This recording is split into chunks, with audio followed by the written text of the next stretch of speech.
My name is Bill Lewis, and I am the program coordinator for the Osher Guest Lecture Series. Every fall, we strive to present noted and engaging speakers from various disciplines to speak to our class on Zoom.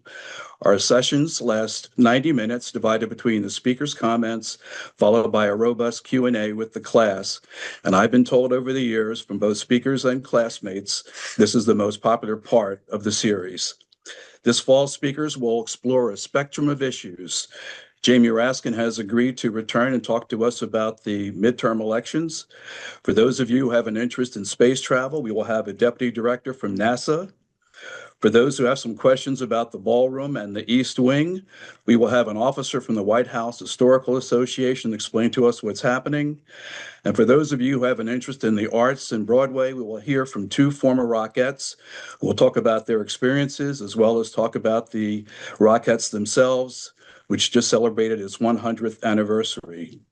The full list of speakers is listed in the fall catalog and will also include some notable authors, several Foreign Service officers, and former Ukraine Ambassador Bill Taylor, who will talk to us about the status of the war there with Russia. I hope you will join us every Thursday afternoon this fall to interact with some outstanding speakers. As classes in the past have learned, I am certain you will find the guest lecture series both informative and stimulating. Thank you.